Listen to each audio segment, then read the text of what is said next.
अस्सलाम वालेकुम everyone, welcome back to psychology lecture series. Chapter 1 to 17 complete upload हो चुके हैं। करंटली चैप्टर नंबर 18 स्टार्ट किया है, जिसमें क्लिनिकल साइकोलॉजी डिस्कस कर रहे हैं। क्लिनिकल साइकोलॉजी के मोस्ट इंपॉर्टेंट पार्ट पे बात कर रहे हैं, जिसको साइको डायग्नोस्टिक कहा जाता है, और इसके लिए हम DSM-5 TR को फॉलो करते हैं। According to DSM, first category of disorders को न्यूरो डेवलपमेंटल डिसऑर्डर्स कहा जाता है, जो कि अर्ली डेवलपमेंटल पीरियड में स्टार्ट होते हैं। इसमें intellectual developmental disorders and communication disorders detail में पढ़ चुके हैं। करंटली हम ऑटिज्म स्पेक्ट्रम डिसऑर्डर डिस्कस कर रहे हैं। प्रॉम्प्टिंग के साथ साथ एक और टर्म जिसको फेडिंग कहते हैं, हमने बहुत ज़्यादा यूज़ की है। तो आज हम डिस्कस करते हैं कि फेडिंग क्या होती है और ऑटिस्टिक बच्चों के साथ फेडिंग कैसे की जाती है। Definition of fading. फेडिंग जो है वो ग्रेजुअल रिमूवल ऑफ प्रॉम्प्ट्स होती है, ठीक है। लास्ट वीडियो में हमने प्रॉम्प्ट पे बात की है कि जब भी हम बच्चे को कोई क्यू, असिस्टेंस या हेल्प आउट करते हैं कोई टास्क परफॉर्म करने के लिए, तो उसको हम प्रॉम्प्ट कहते हैं। अब जब प्रॉम्प्ट को हम आहिस्ता आहिस्ता रिमूव करते हैं, तो उसको हम फेडिंग कहते हैं। यानी जब बच्चे को जो हम हेल्प आउट कर रहे हैं, आहिस्ता आहिस्ता बच्चे को हेल्प देना जब हम कम करते हैं, तो उसको हम फेडिंग कहते हैं, ताकि बच्चा इंडिपेंडेंटली टास्क को परफॉर्म कर सके।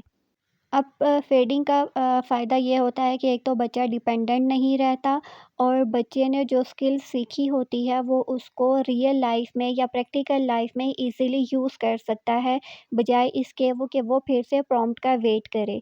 तो इस वजह से फेडिंग बहुत ज़्यादा ज़रूरी है, ताकि बच्चा हर सिचुएशन में उसको यूज़ कर सके, और डिपेंडेंट ना हो, और ना ही फ्रस्ट्रेटेड हो। वेज़ टू फेड प्रॉम्प्ट्स के अब वो कौन से तरीके हैं जिस तरह से हमने प्रॉम्प्ट्स को फेड करना है। तो अगेन चाइल्ड के लेवल के अकॉर्डिंग हम ये सारी चीज़ें यूज़ करते हैं। जो चाइल्ड का लर्निंग स्टाइल होगा, उसी स्टाइल के अकॉर्डिंग हम प्रॉम्प्ट्स को फेड करेंगे। First one is most to least prompting.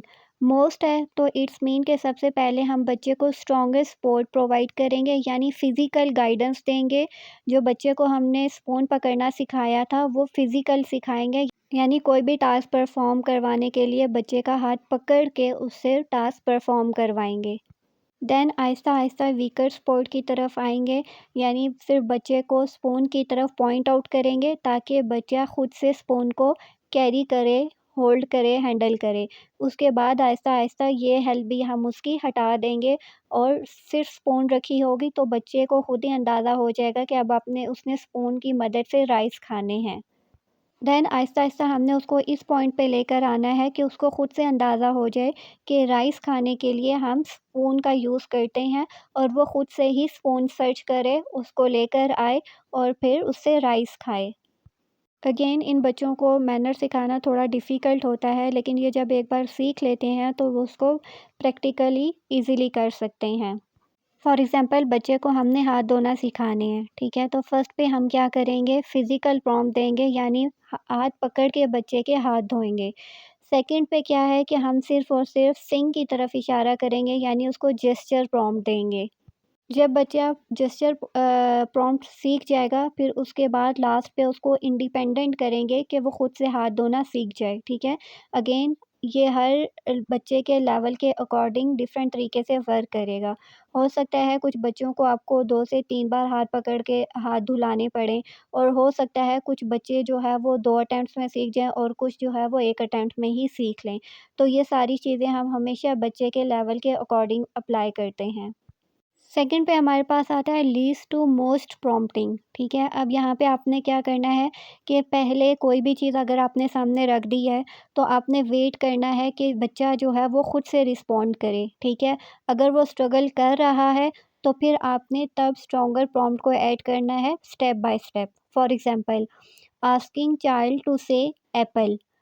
First पे आपने क्या करना है कि एप्पल सामने रखा हुआ है, वो ओरिजिनल भी हो सकता है, ब्रेक टाइम का भी हो सकता है, और वो जो टॉय होता है एप्पल, वो भी हो सकता है। तो आपने वेट करना है फर्स्ट पे कि बच्चा जो है वो खुद से ही एप्पल को प्रोनाउंस करे, बोले एप्पल को, या उसकी तरफ पॉइंट आउट करे, ठीक है? तो फर्स्ट पे आपने कोई प्रॉम्प्ट नहीं देना। अगर कोई रिस्पॉन्स नहीं आता, तो आपने सिर्फ बच्चे को हिंट देना है। फॉर एग्ज़ाम्पल आप उसको बोलते हैं ए, ए, ठीक है, या फिर आप अगर बच्चे का अंडरस्टैंडिंग लेवल अच्छा है तो आप उसको ये बोल सकते हैं इट स्टार्ट्स विद ए। ठीक है, अगर फिर भी कोई रिस्पॉन्स नहीं आ रहा तो फिर आपने बच्चे को बताना है इट्स एप्पल। ठीक है, फिर आपने बच्चे को अपने साथ-साथ रिपीट करवाना है।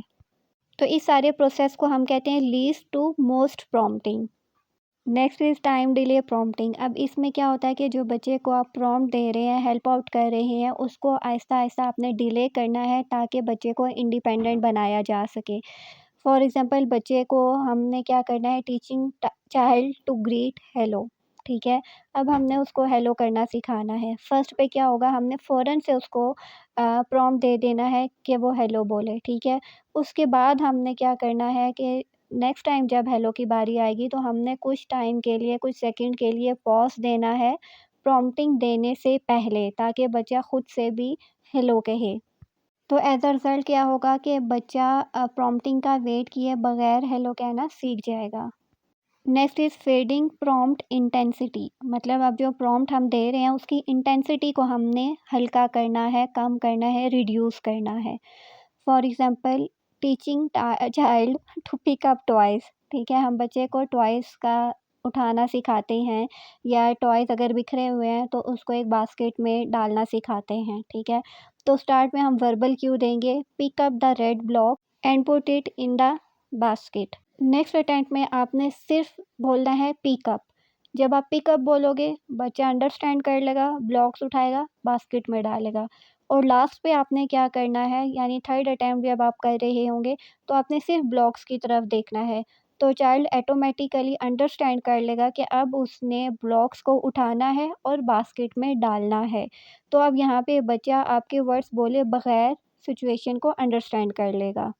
लास्ट एग्जांपल देखते हैं कि हमारा गोल ये है कि हमने बच्चे को गुड बाय वेव करना सिखाना है, यानी नॉन वर्बल लैंग्वेज को यूज़ करते हुए हमने बच्चे को हाथ से गुड बाय कहना सिखाना है। ठीक है, फर्स्ट पे हम फिज़िकल प्रॉम्प्ट प्रोवाइड करते हैं, यानी बच्चे का हाथ पकड़ते हैं और उसको वेव करना सिखाते हैं। ठीक है, जैसे बहुत छोटे बच्चे होते हैं हम उनको हाथ पकड़ के सिखाते हैं से बाय, तो ये फिज़िकल प्रॉम्प्ट कहलाएगा। सेकंड पे हम क्या करते हैं, पार्शियल फिज़िकल प्रॉम्प्ट देते हैं कि एडल्ट जो है वो सिर्फ़ बच्चे की एल्बो को टच करेगा तो बच्चा अंडरस्टैंड कर लेगा कि अब उसने हाथ हिलाना है, वेव करना है, गुड बाय करना है। थर्ड पे क्या है, जेस्चर प्रॉम्प्ट है। एडल्ट जो है वो एज़ अ मॉडल, यानी फॉर एग्ज़ाम्पल थेरेपिस्ट जो है वो सिर्फ़ हैंड वेव करेगा तो बच्चा अंडरस्टैंड कर लेगा, तो इन रिटर्न बच्चा भी आपको इमिटेट करेगा और हाथ से बाय करेगा। तो यहाँ पे उसने आपकी नॉन वर्बल कम्युनिकेशन को अंडरस्टैंड किया और ख़ुद से फिर जेस्चर को यूज़ करते हुए वेव किया। लास्ट पे वर्बल प्रॉम्प्ट है, अडल्ट जैसे ही कहेगा बाय तो बच्चा फ़ौरन से हाथ ऊपर करेगा और बाय कह देगा। ठीक है, और लास्ट पे क्या होगा कि कोई प्रॉम्प्ट नहीं देना, जैसे ही थेरेपिस्ट या बच्चा जो है वो अपनी सीट से जाएगा, अपनी क्लास एंड होने के बाद जाएगा, सेशन एंड हो रहा होगा, तो बच्चा जो है वो खुद से बाय करेगा। तो यहाँ पे अब उसने अंडरस्टैंड कर लिया है कि जब भी वो लीव करेगा तो उसने बाय करना है। अब यहाँ पे उसको किसी भी तरह के प्रॉम्प्ट की ज़रूरत नहीं है।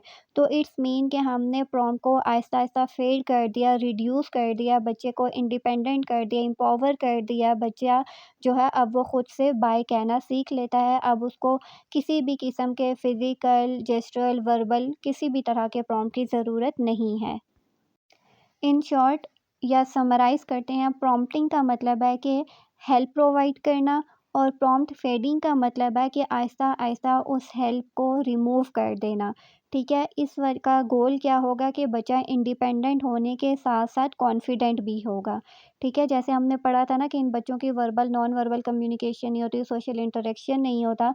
तो अब आप देखें, जैसे आप एक उसको गुड बाय या हेलो कहना सिखा देते हैं तो उससे वर्बल कम्युनिकेशन भी आ रही है, उससे नॉन वर्बल कम्युनिकेशन भी आ रही है और वो सोशली इंटरैक्ट करना भी सीख जाता है। तो सिर्फ़ और सिर्फ़ एक टास्क करवाने से उसके बहुत सारे पार्ट्स में बहुत ज़्यादा डिस्टर्बिंग बिहेवियर्स पे काम हो रहा होता है। ऑटिज़म से रिलेटेड अब आपका कोई भी सवाल हो कमेंट्स में पूछ सकते हैं। See you in the next video, till then take care, अल्लाह हाफ़िज़।